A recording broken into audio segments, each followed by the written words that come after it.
There we go.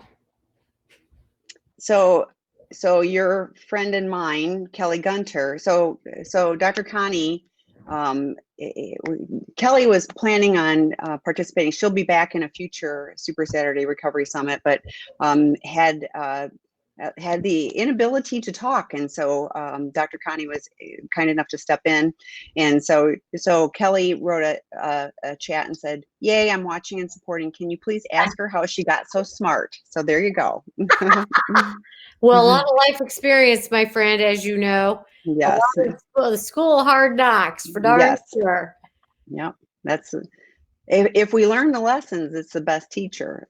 Some of It us don't is. And learn the lessons the recovery, first few times. So yeah, recovery is the best life. And you know, I know we're a minute out yet, but yeah, I'm just grateful for my addictions.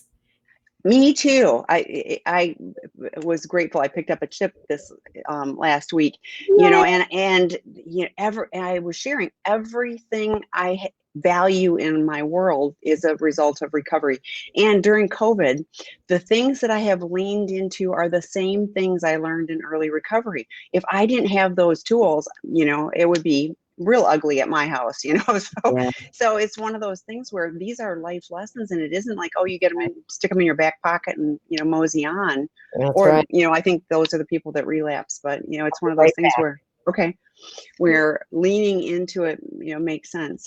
I did say too, I was sharing that at the end of life, if you don't get into recovery, are you really glad that you stayed numbed out and everything, your entire life? And I thought, I think it's just so sad. So that's my personal commentary. It's got nothing to do with the topics today, but a very, very, very grateful recovering addict on many levels. I have multiple.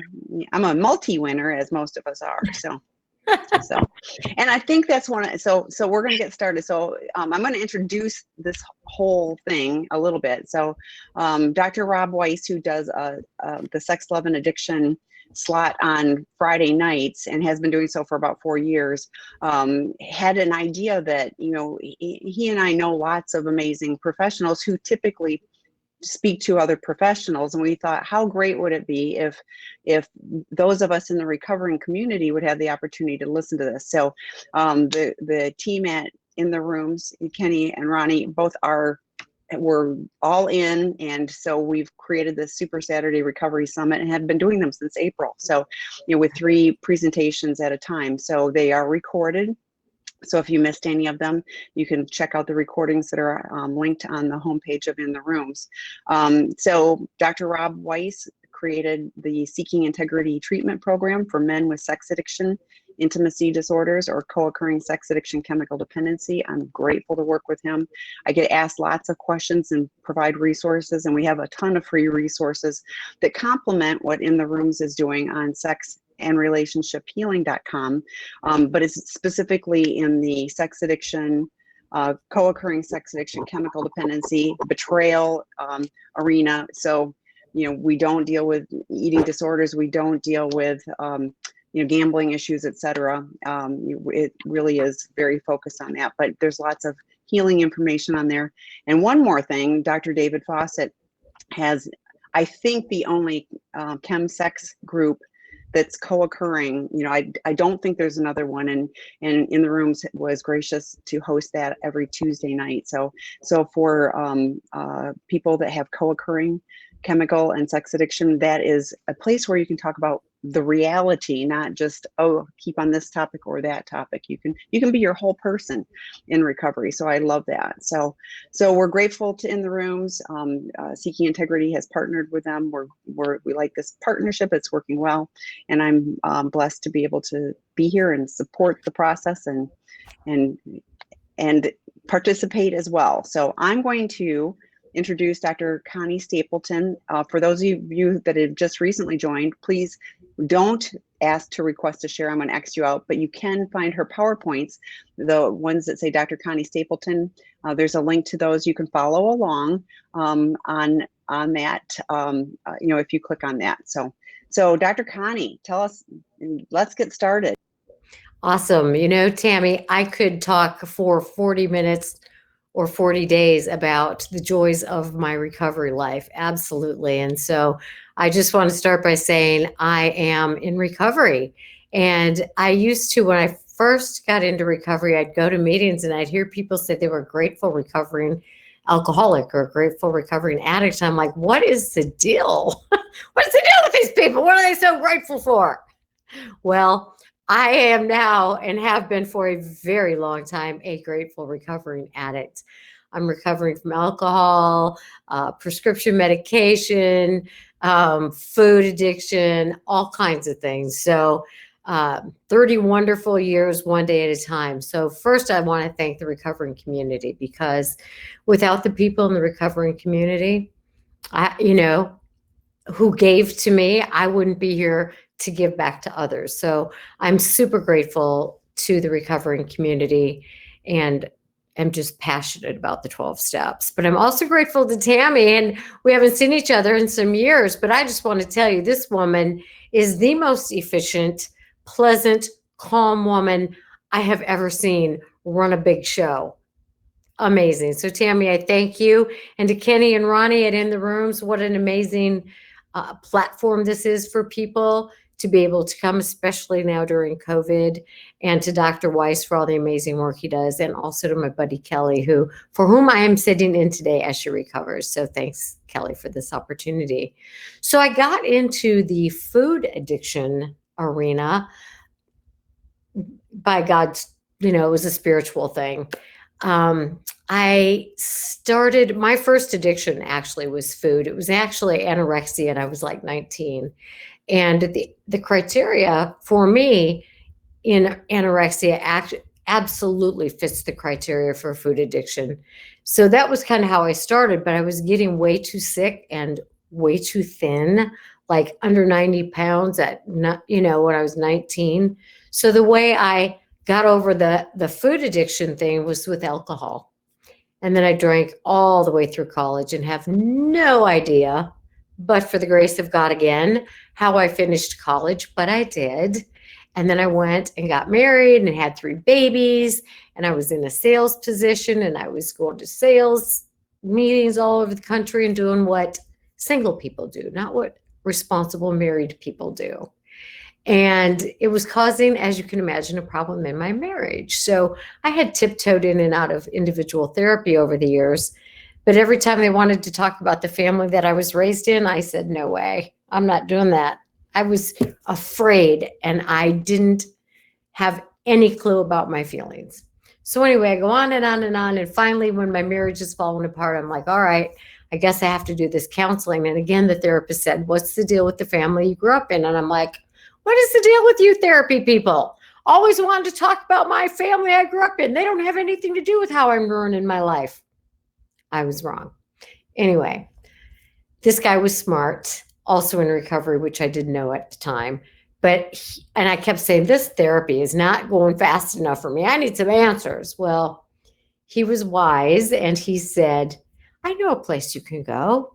You could go every single day and work on these issues, and maybe you'll get those answers you're seeking. And I'm like, I am all in, man. I want some answers. The question was, should I leave my marriage or not? Not, do I have a problem with alcohol or drugs, right? Because the family that I didn't want to talk about, now those people were alcoholics. I'm telling you, they could drink. I was nothing compared to them, so I didn't think that would be an issue for me.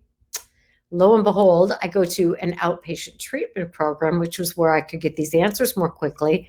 They had a track for the patient and for the family members, so I entered as a family member. 2 weeks later, they're going, something's just missing here for you, girl. Something's missing. It's not adding up. They said, we want you to talk to Joanne. I'm like, well, bring her on. Well, Joanne was the person who did the evaluations. So we get finished with my evaluation, and I was honest with her. And she said, well, no wonder you're having trouble here, Connie. You're in the wrong program. You're an alcoholic and an addict. And I was like, I was looking for the other Connie in the room. And I was like, have you met my family?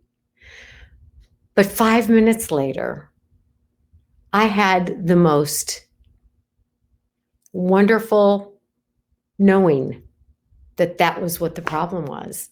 It just was like that explains it. That makes sense to me. It wasn't an excuse for why I behaved against all my values or why I was afraid to be around my 3 little children or have a decent marriage, but it helped me understand why I behaved the way I behaved because it wasn't in alignment with who I wanted to be. It also helped me understand now there's something I can do about it. And that was May 4th of 1989, and that's the day my life began. And I took my prescription medicine bottle of codeine and I dumped it down the toilet at the treatment center. And by the grace of God, I have been clean and sober since that day. So after that, I went to, I started over in the other program. My husband, fortunately, joined me in the family member program, and that began our life together. And when they say you have, what lengths are you willing to go to? Well, obviously I had to quit that job. That was not a good place for me, not a good environment. So I quit my job, which meant we had to sell our house because we couldn't afford it anymore. So we sold our house. We bought a smaller house.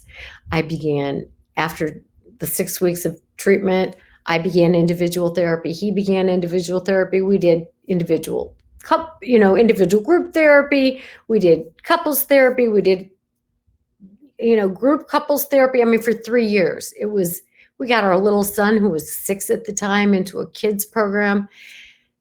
And that's how it went. So a couple of years later, I decided to go back and get my education because I wanted to help others find the joy that was recovery was bringing to us. So 15 years ago, I had gotten the alcohol and drug certification. I had gotten the sex addiction certification, and I got a letter in the mail that they were seeking somebody who had an addiction background, a Ph.D. with an addiction background, and a sales background for this certain position. And I'm like, well, what I didn't tell you is the job that was not good for me. I sold encyclopedias door to door. I knocked on doors, sold encyclopedias, and I was really, really good at it because it was World Book, man. I grew up with World Book and Childcraft. So it was just something I knew and believed in. And anyway, but it was a way to fill the hole because I didn't feel worthy of anything on the inside. And all these accolades from my job were kind of a way for me to feel like I was okay at something, but there was nothing on the inside until I did the treatment and the therapy and all of that. So 15 years ago, I get this letter. So I respond to it. And what they wanted was somebody to do evaluations for people considering weight loss surgery. And I thought, that's an area where I don't think people understand that after the surgery, there's a whole road ahead of them. And for the percentage of people who have weight loss surgery who are food addicts, if they don't understand that there's a disease besides obesity at play here, they're going to be in a world of hurt. And they're going to have to understand that they need a lot of work afterwards. When I went through treatment, man, that was just the beginning. I thought 6 weeks, it'll all be better, life will be grand. That was the beginning. And so I knew that the people having weight loss surgery were not likely prepared for the life they were to face afterwards, because it was going to be all about facing emotions without their drug of choice being food. It was all going to be all about facing a life with an entirely different physical persona. So I thought, this is where I want to be. So, what I want to say about weight loss surgery is I'm very much a fan of it for people to get their health together, to have an opportunity to have a chance at a healthy life, because along with obesity comes so many, health problems. There's diabetes and high cholesterol and high blood pressure and strokes and inability to walk at a certain point in time and all of these health issues. And the medical community treats that. They treat those symptoms. But if there's a food addiction that's present for those people too, nobody's treating that. And that leads to all kinds of problems after surgery, which I'll talk to which I'll talk about in just a minute. But bariatric surgery is great because it will help people to get that weight off and give them a chance. It will improve their health, and it just gives them a chance, like treatment does for any of our other addictions, to begin a healthier version of life. But what weight loss surgery will not do, it's not going to guarantee weight maintenance. If somebody has a food addiction and they have weight loss surgery and they haven't addressed the addiction, they're either going to switch to some other unhealthy behavior, and we'll talk about those in a little bit, or they're going to just start eating like they ate before the surgery, which is going to result in weight regain almost immediately. And it doesn't prevent people from eating unhealthy foods. It just doesn't. It gives you a small pouch and it gives you a lot of instruction about how to eat healthy. But if addiction is present, people are in a world of hurt, right? Weight loss surgery does not treat food addiction. So I'm a big fan of the surgery if people get a lot of understanding ahead of time about what is likely to come afterward, so that they can get themselves into some kind of therapy or treatment, or if they need, food addiction and or 12 steps, another program to accompany it. So we need to understand that, like any other addiction, food addiction is on a continuum, and it's a chronic disease. It gets worse over time, like all of our addictions, right? So in my mind, and even though there's some debate in the professional community about food addiction, to me, you can be on a continuum of psychological dependence through biological dependence. It's the same for me with alcohol or prescription medication. I never got to the point where I was physiologically addicted. Like, I didn't have to have alcohol to survive physically. I thought I had to have it to be able to come out of my shell, to have some personality, to have, to not be afraid, to get rid of the social anxiety. I thought I had to have the pain medication to deal with life, because as soon as I found codeine, I didn't drink very much anymore because I preferred codeine. But that's how I dealt with life. Let me say that differently. That's how I did not deal with life, which is what addiction is, right? Not dealing with life. So I'm going to talk about this continuum from emotional dependency or biological dependency or both, right? But if you have a psychological addiction, like I did to some of these substances or to food, not that my brain chemistry didn't change, because it absolutely did, but I didn't get to the point where I was physiologically craving and needing it to be normal. But with an emotional dependence on food, what they call it, emotional eating. Well, if you're eating because you're mad and you don't want to feel mad, or if you're eating because you're scared and you don't want to feel scared, or you're eating because you're lonely and you don't want to feel lonely, what you're doing is you're using food as a drug to not feel. And isn't that what we do in addiction? We don't want to feel. So there may be a compulsion, like you feel something and automatically you're at the refrigerator, or automatically in your car and driving to your favorite drive-through. There's an emotional need, or at least a perceived emotional need. I need to have this to feel better, right?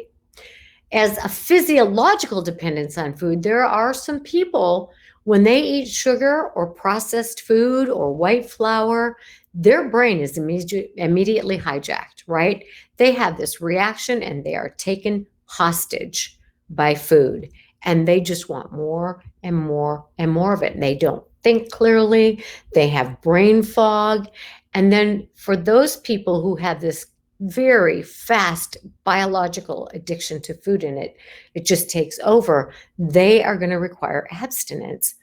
And emotional eaters, they're going to require abstinence from whole categories of food if you're biologically dependent.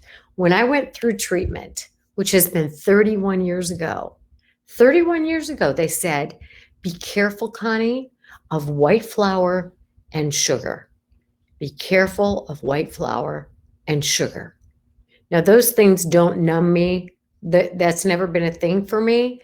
But for a lot of people, it absolutely is. And I do love sugar.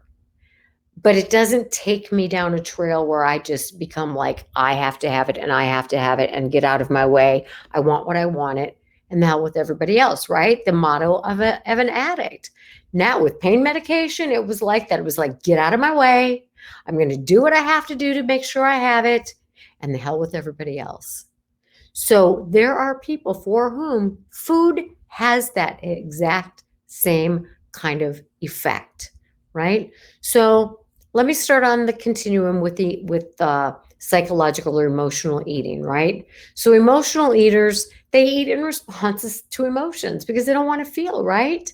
So when they have an emotion they don't want to feel, they immediately turn to food. And emotional hunger is often very sudden, it's powerful, it's specific. I have to have this kind of ice cream and I have to have it now, and I will walk off the job to get it, right? It's automatic, it's mindless. I don't think, gee, how am I feeling?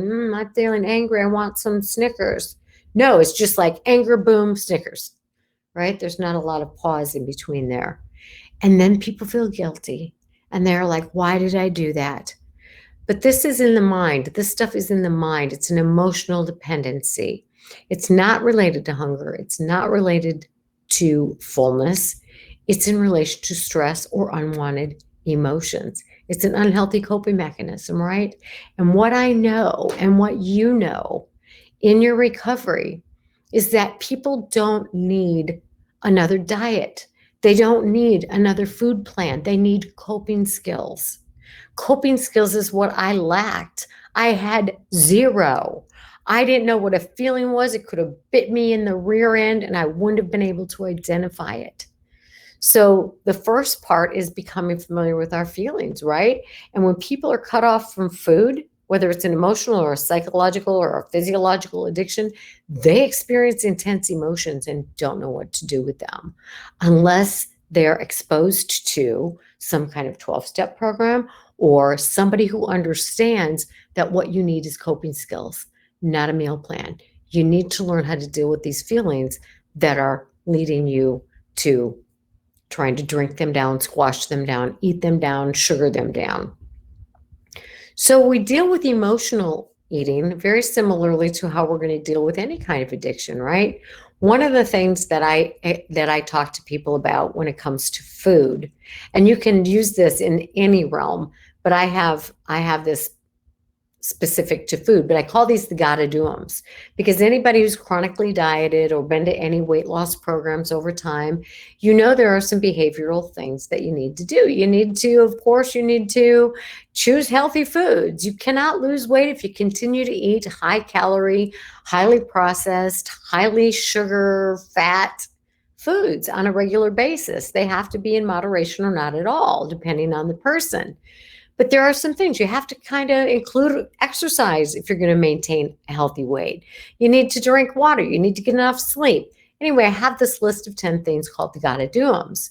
And I got this, honestly, from the sex addiction community because there are all these things. It's like, if you do these things, you're going to be sure to be in recovery from your sex addiction. If you do half of them, you got about a half a chance, you got about a 50% chance. So the same is true when it comes to food. If you do these gotta do-ems, which are behavior modifications, right? You're going to get the weight off, you're going to keep the weight off. But here's where it gets to be a problem for people with an addiction. We don't stick to the behaviors that would keep us having a healthy weight or keeping that weight off because we don't like how we feel. We don't like who we are. We carry shame. We carry ick inside of us. And we've got to find coping skills to deal with those emotions so we don't turn to our drug of choice or find a different unhealthy drug of choice. So the gotta do-ems are one layer. And again, most weight loss programs or medical places focus on these behavior modifications, and it makes me, a recovering person, absolutely crazy because there's so much more to deal with. If we could just do the behavior modifications, then the problem would be solved. But it's deeper. It's much, much deeper. And those of us in recovery understand this. So we need to help people go that deeper level. Because if you can't stay on track with the gotta do-ems because you can't stand how you feel, and so you go back to another substance, it's going to be very unlikely that you're able to keep that weight off. So you got to ask yourself, and this is one of the things I bring into this from my 12-step work, is if I eat this, whatever, or if I skip working out, or if I don't log my food, or if I don't drink enough water or get enough sleep, will it move me closer to what I say I want or further from what I say I want? So that brings in the goals, right? We have to have goals in our recovery, and our goals need to be written with the idea of, who do you want to be? I want to be a person who has integrity. I want to be a person who lives the 12 steps and receives the promises of the 12 steps. So I call these my meaningful matters. What's meaningful to me? My recovery is meaningful to me. My family matters to me. My sobriety matters to me. My relationship with recovering people matters to me. My relationship with my higher power matters to me. So if I act in these ways, will it move me closer to or further from who I say I want to be? And when it comes to food, I want to be a healthy person. I want to be a person who deals with their emotions rather than eats them down or drinks them down or pills them away or, internet cyber sexes them away or shops them away or does anything to not feel. So one of the things in recovery, whatever it's from, is learning to deal with your feelings and learning to recognize your feelings. When I was in treatment, and now I have children, grown children, and I have grandchildren, and I will play the feelings game with them.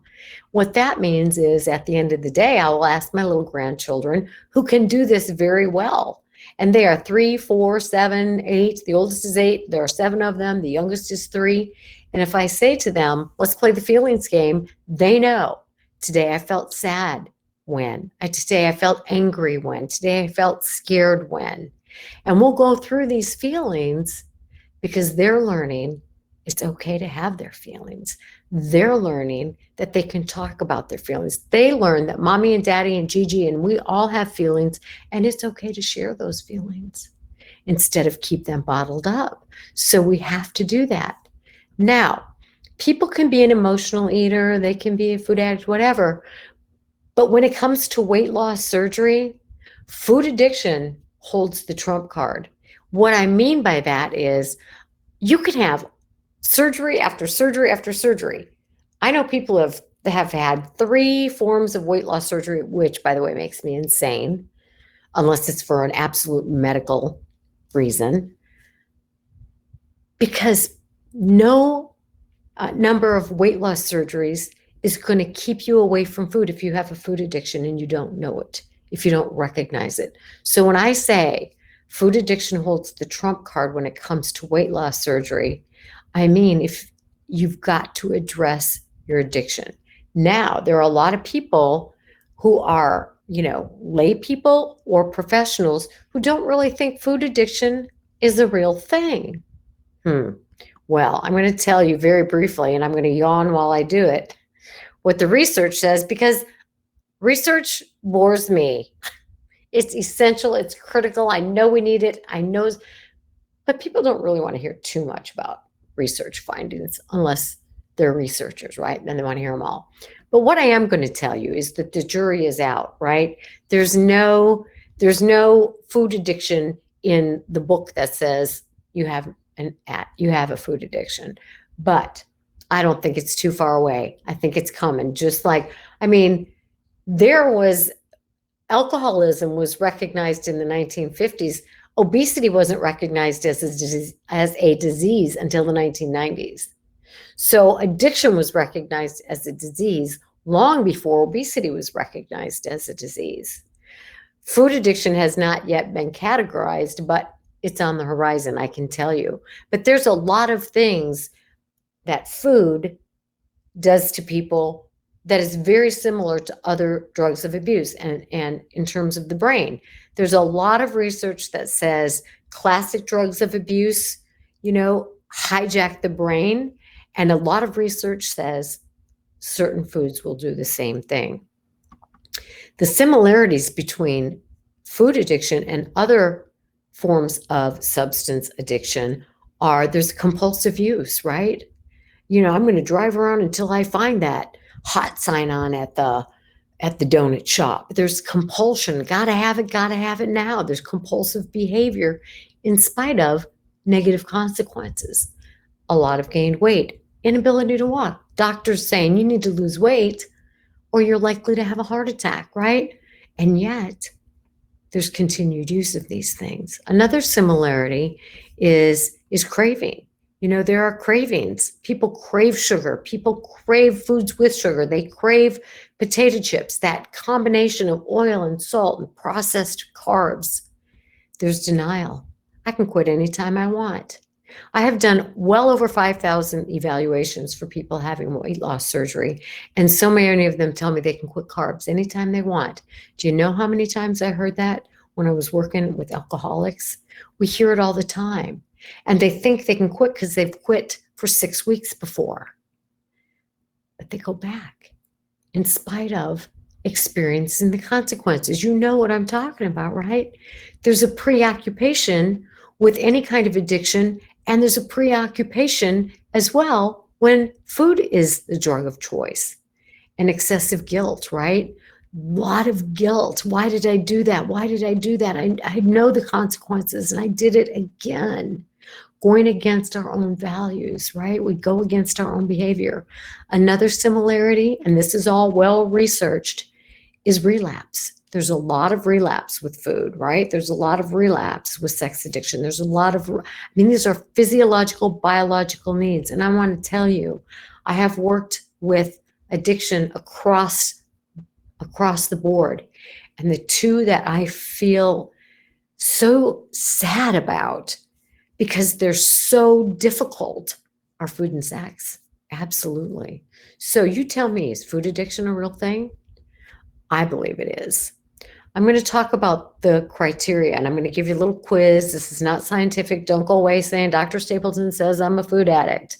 And very briefly, I'm going to do this because I've only got like 10 minutes left. But one of the criteria, and this is in the new book that the professionals use, and we no longer call it alcoholism. We call it substance use disorders. All right. So we're going to call food the substance here, and just answer these questions real briefly to yourself. Do you take the substance in larger amounts or for longer periods than you mean to? Well, here's an example. Let's say that you've had weight loss surgery, or you're contemplating it, or you are on a diet, you want to lose weight, and you go to the buffet and you say, you know what? 1 plate, 1 dessert, I'm good. By the time you walk out of there, you've had 3 plates of food and 4 desserts. So you've eaten larger amounts or for a longer time than you intended to. Category 2, wanting to cut down or stop using the substance, but not managing to be able to do so. People say, I can quit eating carbs anytime for a certain amount of time. So you haven't really quit, right? You're back to it. You've regained that 100 pounds you've lost 3 times because you continue to go back. And when we do the same thing over and over and over again and expect different results, you and I know in recovery, that is the definition of insanity. So category 3 is spending a lot of time getting, using, or recovering from the use of the substance. Have you ever just had a night where you lock yourself in the room with all your favorite sugar foods or all your favorite junk foods and just have yourself a little party and you feel like crap later, but you've set it up, you've spent a lot of time getting all your favorites, or you drive around to 4 different grocery stores to get this exact kind of ice cream, right? Cravings, this is category 4. Cravings and urges. Gotta have it, gotta have it, gotta have it. You can't think of anything else. You don't pay attention to your children. You don't pay attention to your job because your mind is over here. You're having these cravings and these urges. Category 5, not managing to do what you should do at work, home, or school because of your relationship with food. Our primary relationship when we're in an addiction is with our substance. So do you not go to your kids' events because maybe physically you can't walk there? Or do you not go because you're ashamed of or embarrassed of how you look? Or do you not go to your work holiday parties because you don't like how you look? Or are you locked in your room, with your food, and ignoring you staying up late at night rather than going to bed with your husband where you could have some talk time or some snuggle time? Are you missing work? Category 6, continuing to use even when it causes problems in your relationships, right? Your kids are like, Mom, I want you to come. I want you to go play. I want you to take me to this or that. Grandma, I want you to, and you can't. And you can't, or you choose not to because you'd rather stay home and watch TV and eat. This is a real thing. I would rather have, I would have taken time to find my drugs before I would have taken time, to find the permission slip I had lost for my kids' events. It was the priority. If I was running out of prescription, I was in a panic, right? That took priority, and it's sad. And it was interfering with my relationships, clearly. My husband was like half out the door. All right, category 7, giving up important social, occupational, or recreational activities. Maybe because of your weight and your relationship with your food, you can no longer do things you used to enjoy, like hiking or some sport, or hauling your chair to the ball field to watch the grandkids. Maybe your relationship with food has gotten your body to a state where you're clearly unable to.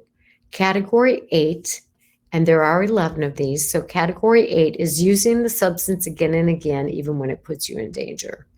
So maybe you're in a frenzy and you're angry and you're driving to the store because you have to get to your fast food. Or maybe you're really sad and lonely and depressed and you're just not concentrating and you're behind the wheel of a car.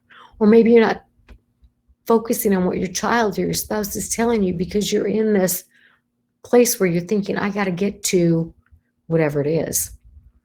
Category 9, continuing to use even if you have a physical or psychological problem that's been caused by the substance or made worse by it.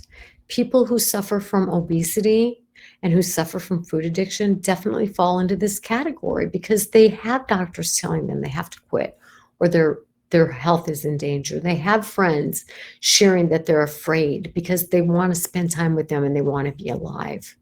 Category 10 is needing more to get the effect that you wanted. You have tolerance. Maybe you used to have an ice cream cone and it made you feel better. Then it was a pint of ice cream to make you feel better. And then you needed a half gallon of ice cream before you actually felt better. So there's a tolerance. And then there's withdrawal, right? People have sugar withdrawals. It's not pleasant. They're irritable, they're shaky, they feel nauseous, they're fatigued, they can't concentrate. So what's the score cut off?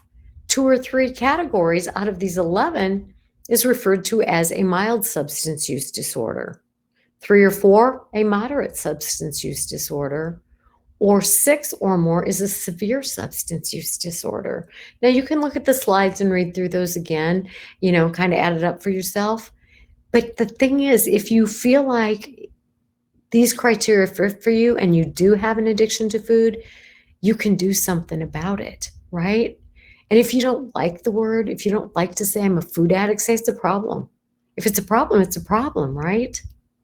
But if it is a problem, weight loss surgery is not going to fix that problem, right? There's a great book written by a woman named Vera Tarman. If you want to understand the chemistry and the biology of food addiction, it's called Food Junkies. The 2nd edition, it's an amazing book. Food Junkies by Vera Tarman. And she's going to say, in order for recovery and freedom to be possible, you must have abstinence.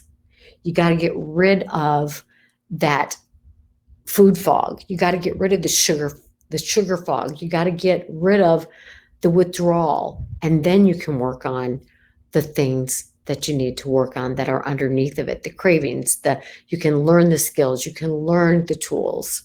Now, I wrote this cool book called Weight Loss Surgery Does Not Treat Food Addiction, because there are so many people who have weight loss surgery that aren't even aware that they have a food addiction.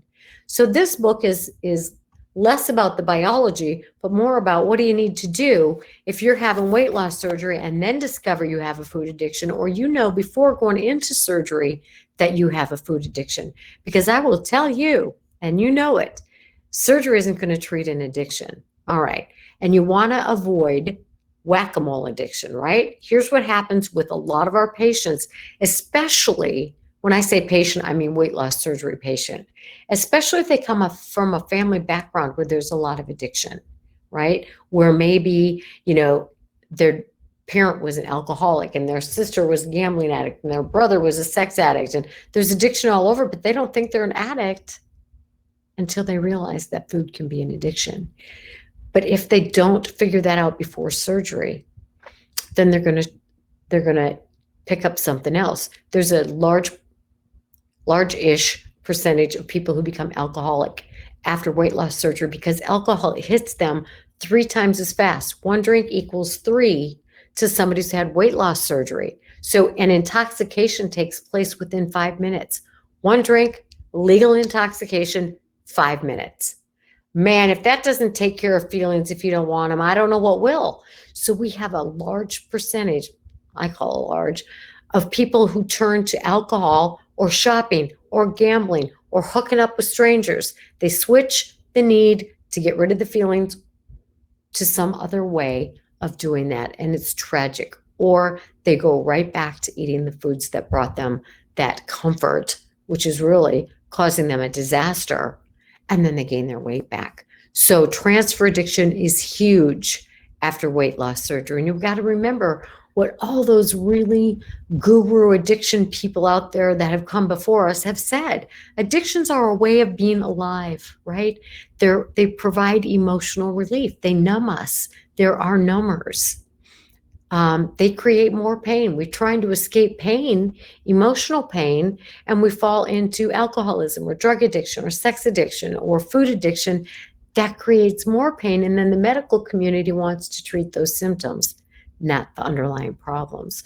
But the symptoms are how we use to keep from feeling our feelings. We need to learn to feel our feelings, right? So addiction is a disease that affects our minds, our bodies, our spirits, our relationships. And so we have to find a way to deal with our emotions. We need therapy. We need the help of people in the 12-step communities. There's a lot. You need a sponsor. You need groups like in the rooms.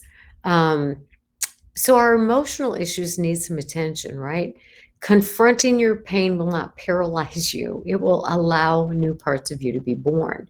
So if you've got a food addiction, losing the weight is just the beginning. Finding who you are is the real reward. And that's what it was like for me as I found recovery, as I got courageous enough to feel my feelings and to learn the coping skills to deal with my normal, healthy, everybody has them, adult feelings, and then to learn healthy ways to deal with those. So then you can start giving back to others as others have given to you, which is what the 12 steps are about, right? So I'm going to go ahead and stop because it's 40 minutes in and see what kind of questions you have, Tammy. Well, actually, I'm going to invite, so if you joined later after this started, I would invite you, the slides are at the top in the blue, Dr. Connie Stapleton. You can pull those down, and all of this that she's been sharing is there. But if you've got questions, you can IM me them and I will share them. But Kelly Gunter, who Dr. Connie has stepped in today because Kelly has no voice right now. So, but no voice literally, not figuratively, but she said, if I had only healed before my surgery, all the pain I could have escaped, but I'm thankful for the mess that gave me an amazing message of hope for others. I may not have liked the process, but I'm happy with the results. And I thought that is so true. That's true for all of us in addiction. And I there's so much I've been writing myself notes, but the negative consequences, I mean, they're doubled during COVID. All of the diabetes, heart disease, all of the things that are problematic anyway, make you a higher risk during COVID. And what have we as a society or maybe as a world done? We've gone to our comfort foods. I remember for myself, also, having an eating disorder, that I remember knowing that I could numb out. Like it was, I knew it in my head that I could numb out. It wasn't even that subconscious, you're standing at the pantry or fridge. It was, I need to numb out and I'm going to go numb out. So I knew I was using it specifically to do the same thing that the chemicals had done, for me along the way as well. So, and I thought it was interesting. You were talking about the flour and the sugar and all of that. A few years ago, I'd had 2 sinus surgeries and I was still a mess. And someone said, you should go get food allergies tested. Like I was like across the board, there was everything on the planet. And what I had to do was I had to take all of those out. And now I'm off all my allergy meds and everything. But unsurprisingly, all the stuff that creates alcohol were all things that were highly problematic. And, I was like, well, of course I'm allergic to that. It's, a foundation of alcohol. So of course I really have an allergy to it. So, so you've got some more slides, right? I do. There is a question. Hi, Tammy. Thank you so much for your service today. I have a question for Connie. Are children of alcoholics more prone to food addiction? So we'll start with that, and then there's another piece. So do you find that is the case? Well, I find that, yes, I will say not necessarily just to food addiction, but to any addiction. Okay. What form that takes, and really I have a lot of people who come in for their evaluation for weight loss surgery. And they're like, I'm so glad I'm not an addict. I come from such a long line of addiction. And so I really take time to explain to those people that addiction is that umbrella, and every spoke is a different kind of, there are many different addictions, but it's all really the same kind of thing. So they may not have escaped addiction at all. It's just a different substance. So it continues. What would be the best start therapy for children of alcoholics with food addictions, like ACA first, treat food addictions first? So do you have thoughts on, how do you even begin to look at all of this? Well, it depends on the age of the children, and it depends on what your recovery has been like and how open you are with your children. So when I got into recovery, my children were like 4, 4, and 6. So we started involving them immediately. Like I said, we took our 6-year-old to a program for children because he was very much an isolator, and and he was showing control issues, and having effects from living in an alcoholic environment. So depending on the ages of your children, I would be very straightforward with them and say, and we still talk about it with our children today, and they're in their 30s now. And, just talk about, you are very susceptible to, addiction genetically. And so you're going to have to make choices. And so, we talked feelings and emotions and the importance of that all the way through the childhood. Now, your children may be raised by the time you get into recovery, but go back and talk to them. And as far as younger children are, start setting the example, and not just, and I have a lot of people are like, no, I feed my kids really, really healthy, but I don't eat healthy. It's like, that's a big mixed message to them. And they're going to do what you do, not what you say, right? So be the example, live a healthy, and talk to them about the reasons you limit sugar intake or the reason you limit. Now, you may say to them, I choose not to have anything with sugar. But if you go to a birthday party, it's okay for you, not to make it a taboo thing for them unless, they're showing signs of having that addiction to food already. And then get into some family counseling, with a marriage and family therapist who understands addiction. I love that you are working with your grandkids about emotions. I just like you were talking about when I first got sober, somebody said, what are you feeling? And I was like, I don't know. I'm just feeling, and I'm feeling it intensely. And I hated it, whether it was a good or bad. I was so used to being numbed out. And so I had to learn to be able to identify emotions. So you teaching your kids and then grandkids how to do that, and that it's okay. You can feel sad, you can feel scared, and there's support and help for you, but you don't have to just, be on your own with that. So, and then there's another question here. I have issues with alcohol and sugar, which I am now in recovery from, and came to under that alcoholism can be seen as over drinking, just like food can be viewed as overeating. We never hear this spoken about or understood in AA and NA. There is an epidemic of people in AA and NA that have issues with overeating but remain uneducated about it. And and I have seen this where people come in and likewise, actually, so unlike your treatment center, I was a couple years ahead of you, but I went to, they had a little gift store, and I went and bought, I'm not exaggerating, a pound of chocolate covered peanuts every day and ate them.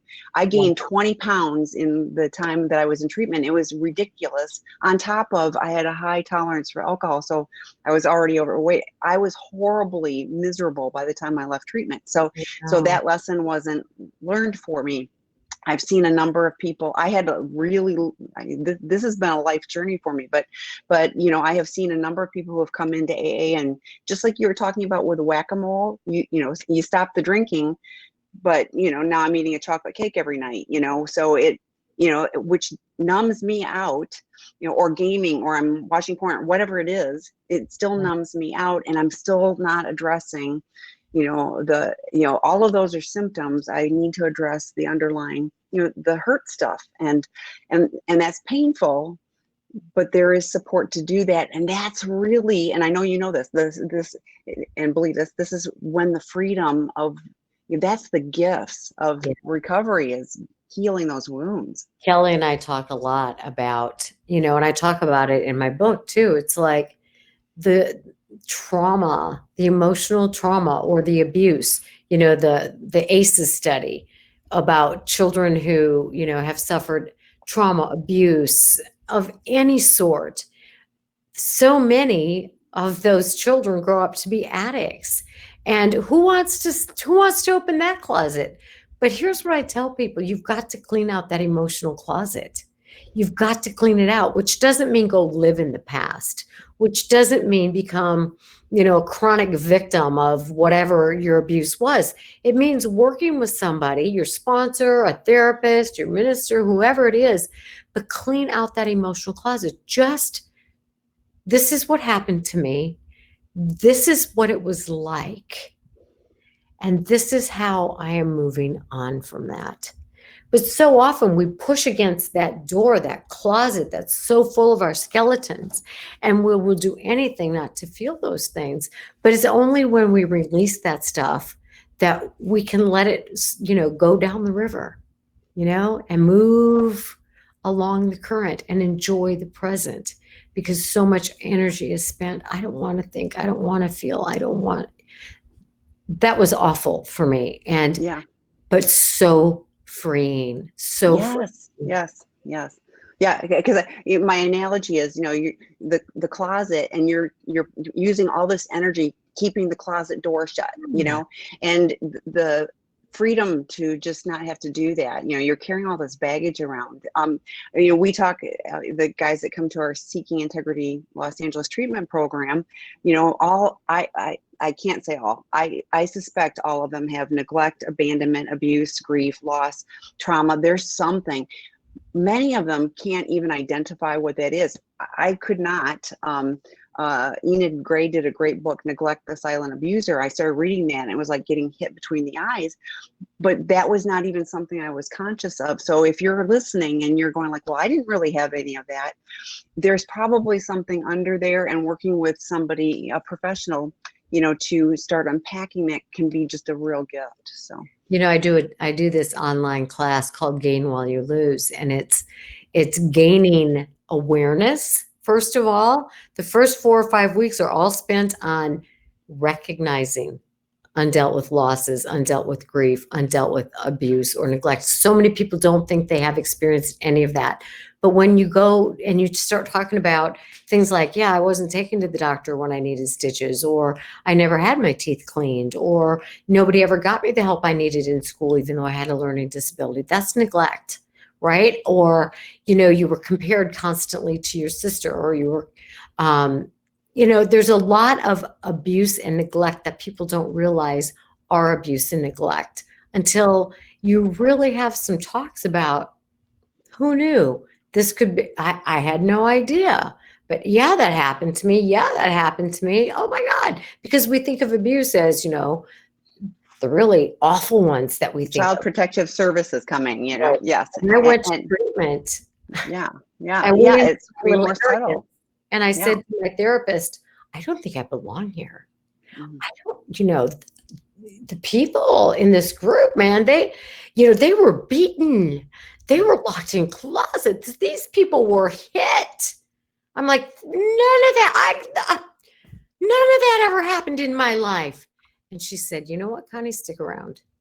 She said, because it doesn't matter the degree or the depth or the type or of the abuse or the neglect. Every one of us feels the same on the inside. We feel hurt. We feel betrayed. We feel angry. We feel sad. We feel scared. And that's what we're trying to avoid. And it was such a gift. It is. So next question. I grew up in a home where I was trained to be a food addict. My parents weren't overweight, but every time I was sad or upset, my mom took me out for something to eat. She would also take me shopping when I was sad, so I learned to numb out through shopping as well. Thank you for reminding parents to teach children that their feelings are healthy and feeling is healing. And so that was kind of the next one is feeling. Yeah, I know that is a good one.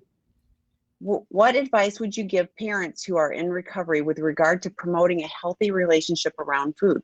I worry about my addiction continuing to live through my children and their lives, so I'm very conscious about how I talk about myself or my body in front of them, but I am not perfect. My question, what kinds of things should parents say, do to help their children have a good relationship with food so the addiction doesn't carry over to them and the cycle breaks with them?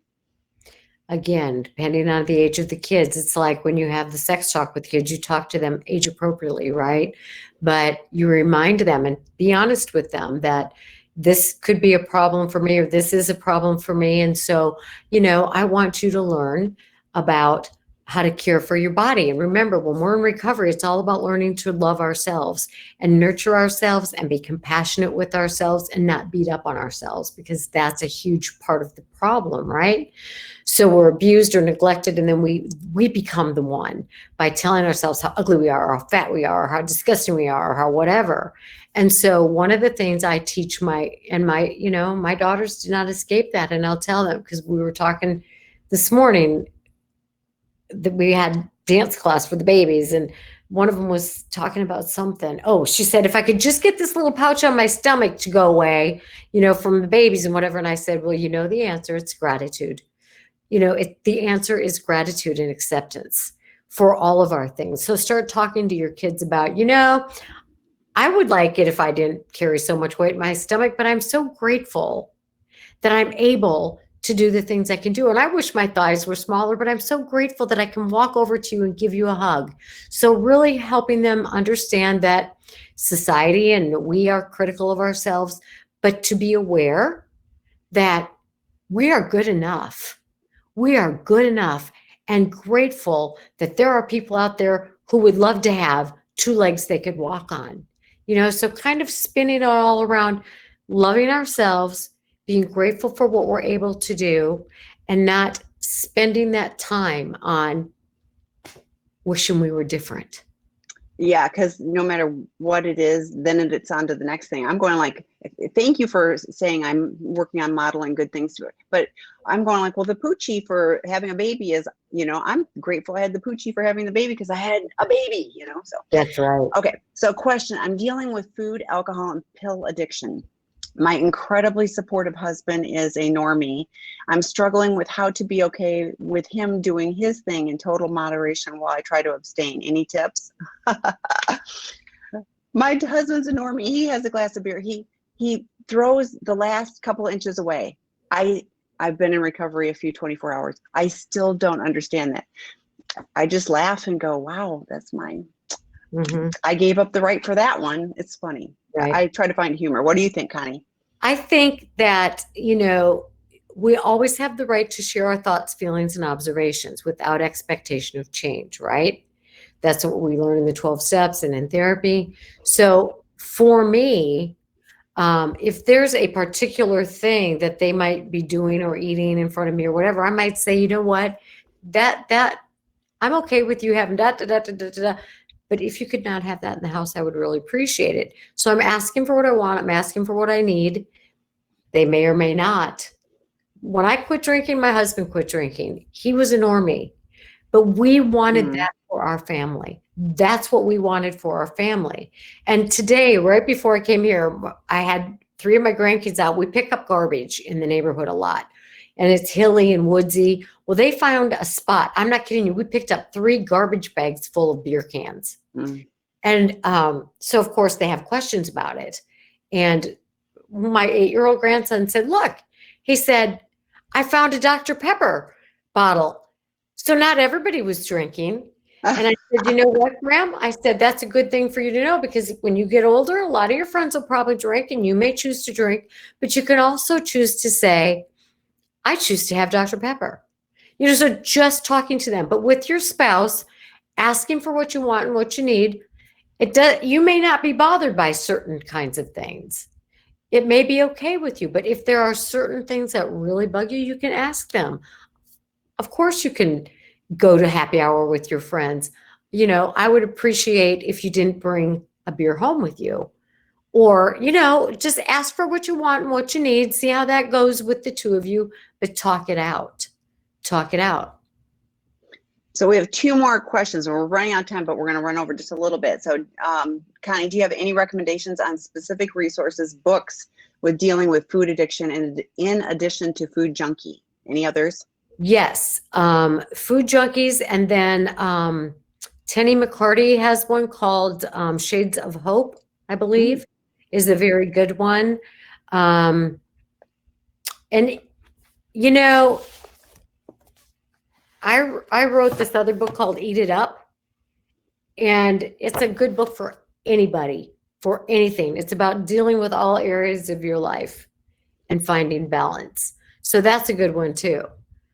So, and I'm going to remind people, they can reach you. You've on the last slide of your slides have your website and email address. So I would, if you think of other questions, but this is one I want to ask you too. This person says, I'm 18 years post-op and gratefully remaining a healthy weight. However, a snack and sugar fiend all night long. Any recommendations on how to stop this nighttime habit? Gastric bypass saved my life. So. Way to go, by the way, on so many counts. Get it out of your house. I assume if you're eating in the middle of the night, it's in your house. Get it out of your house. And if there are other people in your house, ask them to get their snacks out of the house, because it's doing you damage. It's doing you damage, you know, and reach out to people when you're having that urge or those cravings. But it doesn't sound like it's a safe thing, you know, for you to have in your house. And I'm thinking any place where the snacks would have been, I'd have my meditation book. I'd have Post-it notes with quotes of, you know, I deserve good things in my life, whatever. I would have, I mean, I'm a queen of Post-it notes. So I have Post-it notes anywhere I need a mental reminder of doing something differently. So right. Finding those coping skills, right? It's using the healthy coping skills instead of turning to the drug. Yes, yes. So we are out of time. Thank you so much, Connie, for joining us. Again, for those of you joining, we're going to be back in an hour. Dr. Stephen Danziger will be on, but you can pull the slides that Connie presented from today, and you can also reach out to her on our website and via email. So thank you, very grateful. And we'll be back in an hour. Thank you. And thank you, Tammy. It was good to see you. Good to see you. Bye-bye. Bye-bye.